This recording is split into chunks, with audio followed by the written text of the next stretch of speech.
Hi, welcome to this reading. As all of my fellow YouTube tarot readers say, please take what resonates and leave what doesn't. I was sitting in this energy for a little bit, and I've noticed a lot of this type of thing is coming out. I think it might be just because it is the year of the fire horse. There's a lot of intensity. There's a lot of transformation. There's just a lot going on. And so everything is very fast moving. But I think this is for a group who is not only highly spiritual, but perhaps gifted, if you want to call it that. The first card we have is Eros.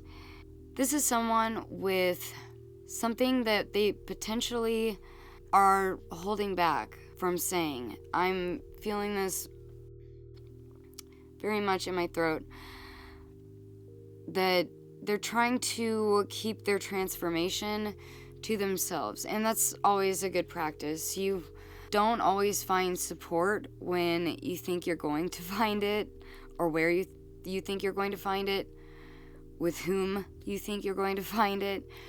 And so even though I do like to talk about my journey with people, I also have to use a little bit of caution and say, hold up, let me not say too much, because everybody is on their own journey. And it looks like whomever's message this is, that's what you've learned. You've learned to hold back, whether it's vocally, which I feel like a lot of it is, but it could also be energetically.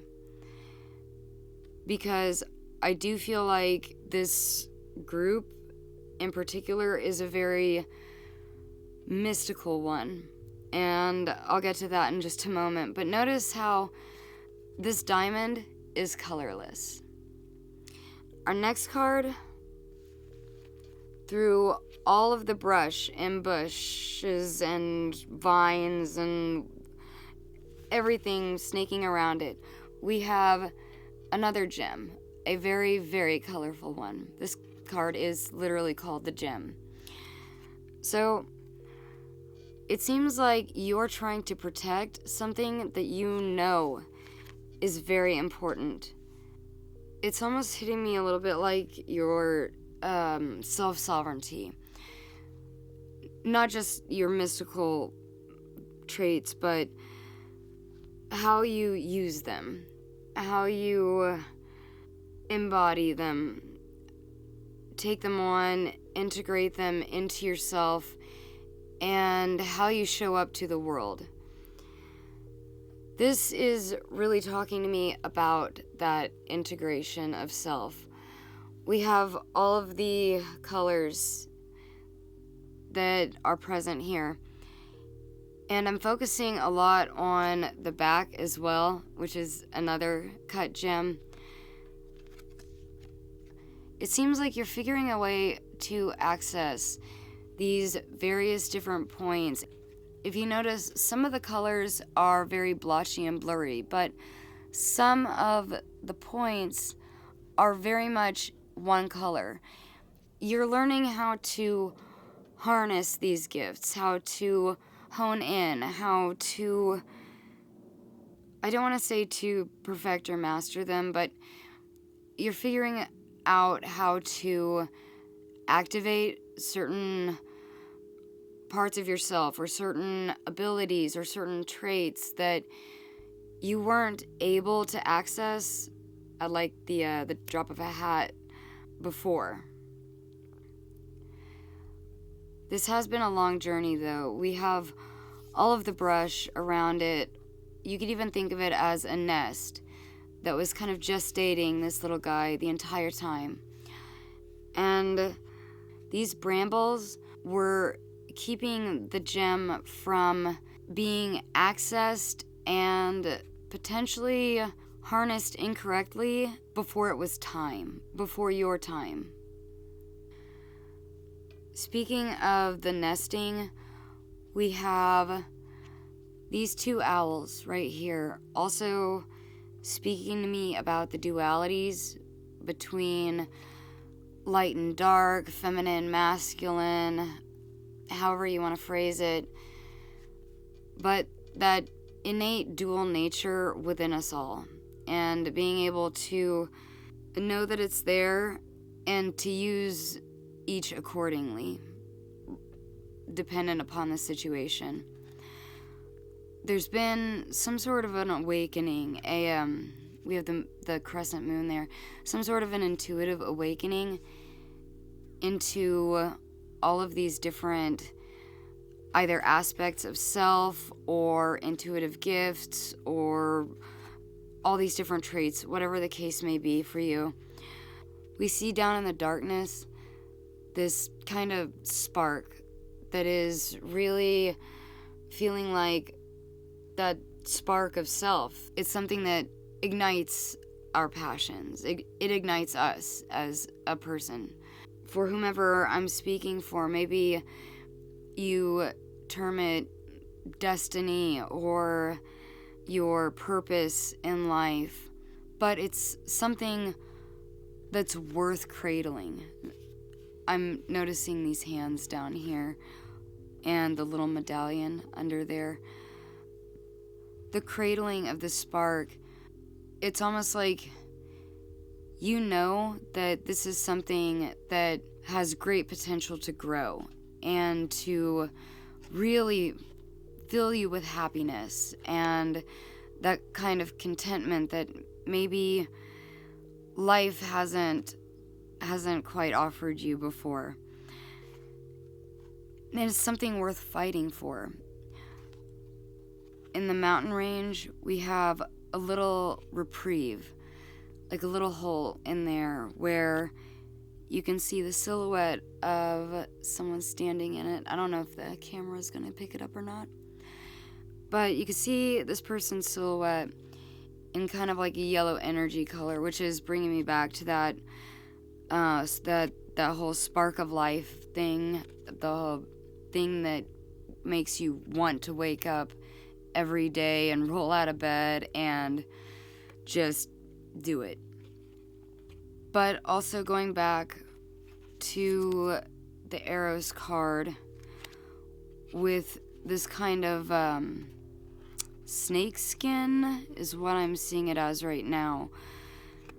As we peel back each layer, we know that this is important. So as we peel back each layer, we're going to be discovering new aspects of ourselves, and it feels like this person knows that they need time to grow each and everything that comes from this experience.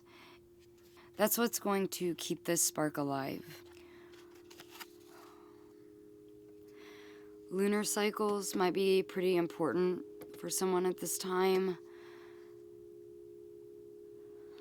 Owls are typically representative of wisdom, so there might be some more learning. The trees in this image are also indicating that there's a lot of growth still needing to be done. They're very barren right now, but leaves will eventually grow. You just have to give it time. Everything goes through a cycle, and right now I feel like this person is ending out a cycle. There is actually a lot of circular imagery. We have the gemstones being very circular, and then also just, the entire middle part of that. The snakeskin, going back to that, it also reminds me a lot of leaving behind last year and the year of the snake, and really just dropping all of the false crap to embrace the new wonderful stuff that you can do. So let's draw some cards.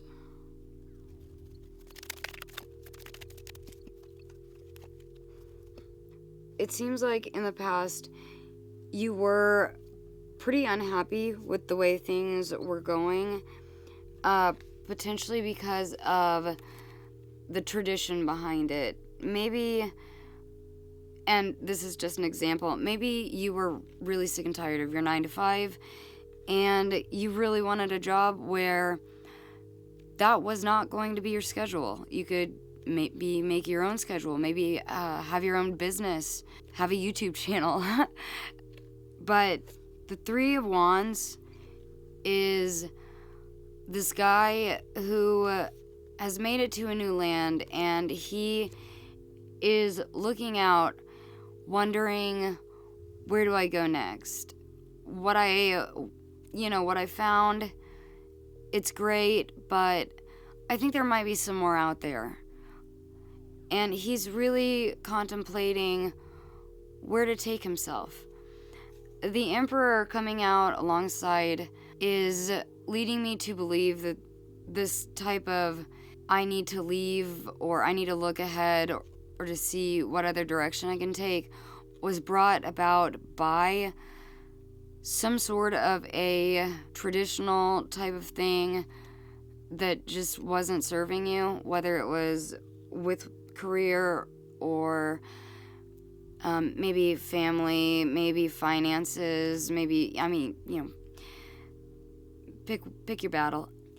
This could also very much be religious in nature, given that we have these very mystical cards up here, and I do feel like that this is a reading that's going to resonate a lot with people who have been going through or are starting to go through some sort of a spiritual metamorphosis. Now this is striking me as maybe you had to hold back a lot of what you would say because you didn't know how other people would take it.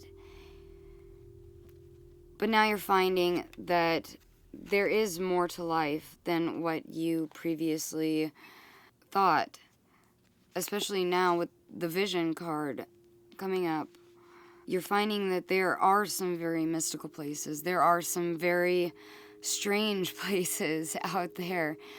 And in this reality, we can't quite fathom them until we allow ourselves to do so. And doing that is a long process. It definitely can't happen overnight. It can't be forced. It can't be rushed. It's something that when it clicks, and you'll know it. All right, so what about now and in the future? Oh, okay. Hard work. Okay, so we have hard work, definitely. That's been going on and has been going on. As I said, our journey never ends, so it will continue to go on. We can see that with the 8 of Pentacles right here. He's sitting there diligently working on the next pentacle. The Moon card can sometimes represent illusions, but it can also be a calling card to get in touch with your intuitive side, which it seems like that's what's been going on here. These pillars are again striking me like the owls in this card. Very much dualistic nature of the self.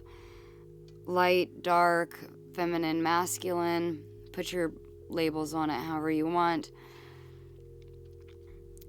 But you see a path laid out before these animals. The wolf and the dog are too busy barking at the moon to notice this little lobster guy is about to get on that path and start going up there himself. This little lobster guy knows what he's doing, though. He's not falling for the illusion.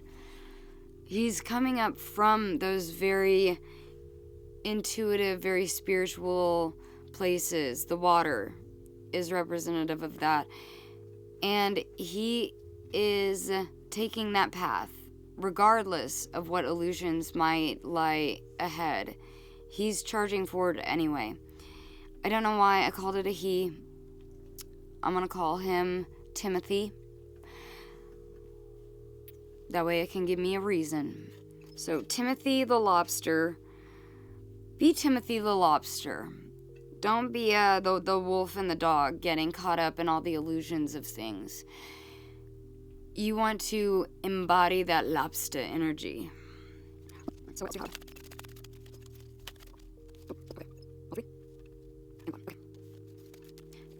Big burdens, heavy burdens that you've been carrying.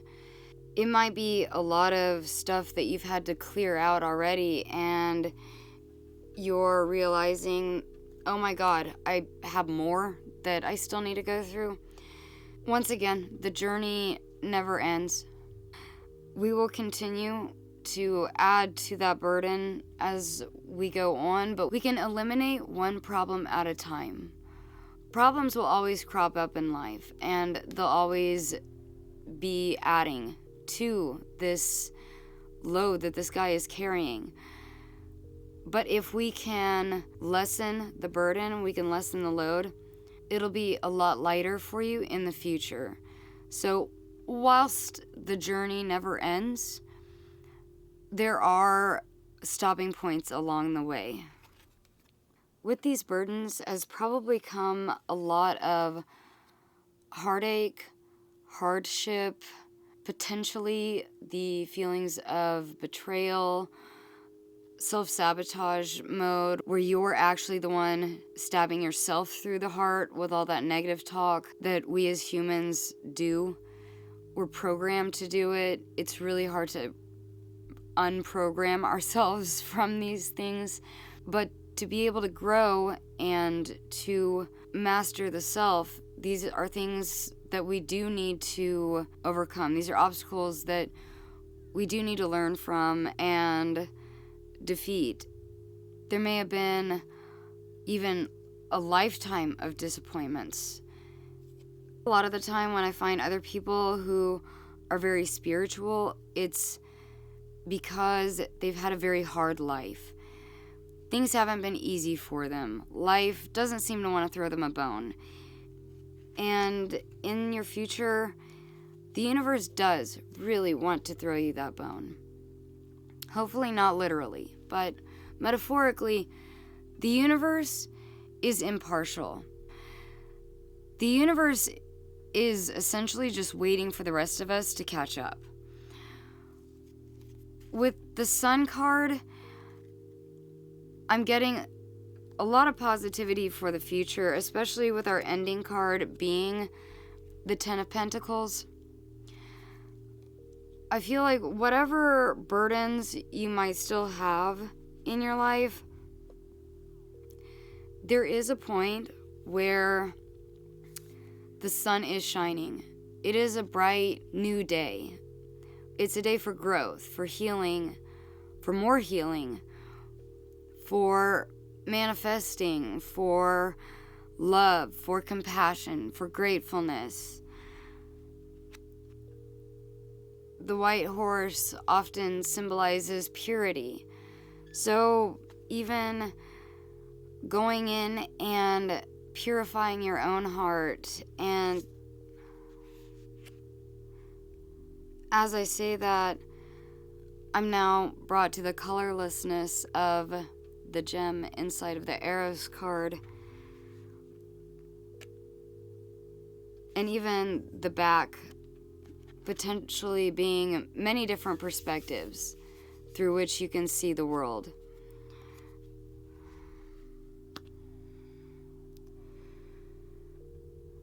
Okay, and one of the alchemy cards.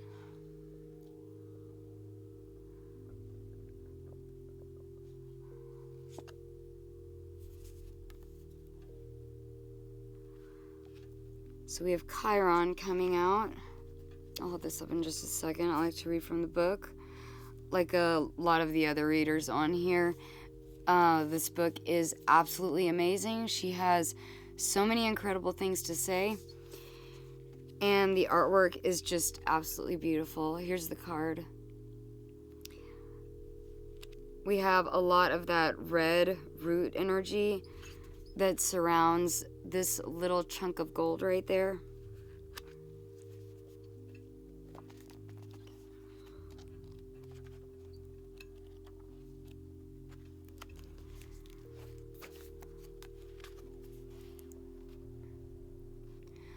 Wounds, teachings, paradoxes. Chiron is a cosmic enigma. In Greek mythology, he is said to be the rejected son of Saturn, who through the pain of abandonment becomes a great teacher and healer. Such is the paradoxical nature of this minor planet. It demonstrates that our pain is our great resource. It will guide us to our deepest purpose if we are able to observe it slowly, gently, and with support. When the Chiron card appears, know that you are being called to deepen the work, to delve into the tender parts of yourself that require patience and forgiveness. Victim mentality will get you nowhere. You're past blaming. It's time to let your painful experiences serve as a beacon of light to others. Chiron reminds us of where we've been and where that allows us to go. To ponder the story of your scar. So, I think this is actually the perfect card to close out this reading. So, I will leave it there. Thanks for watching. Bye.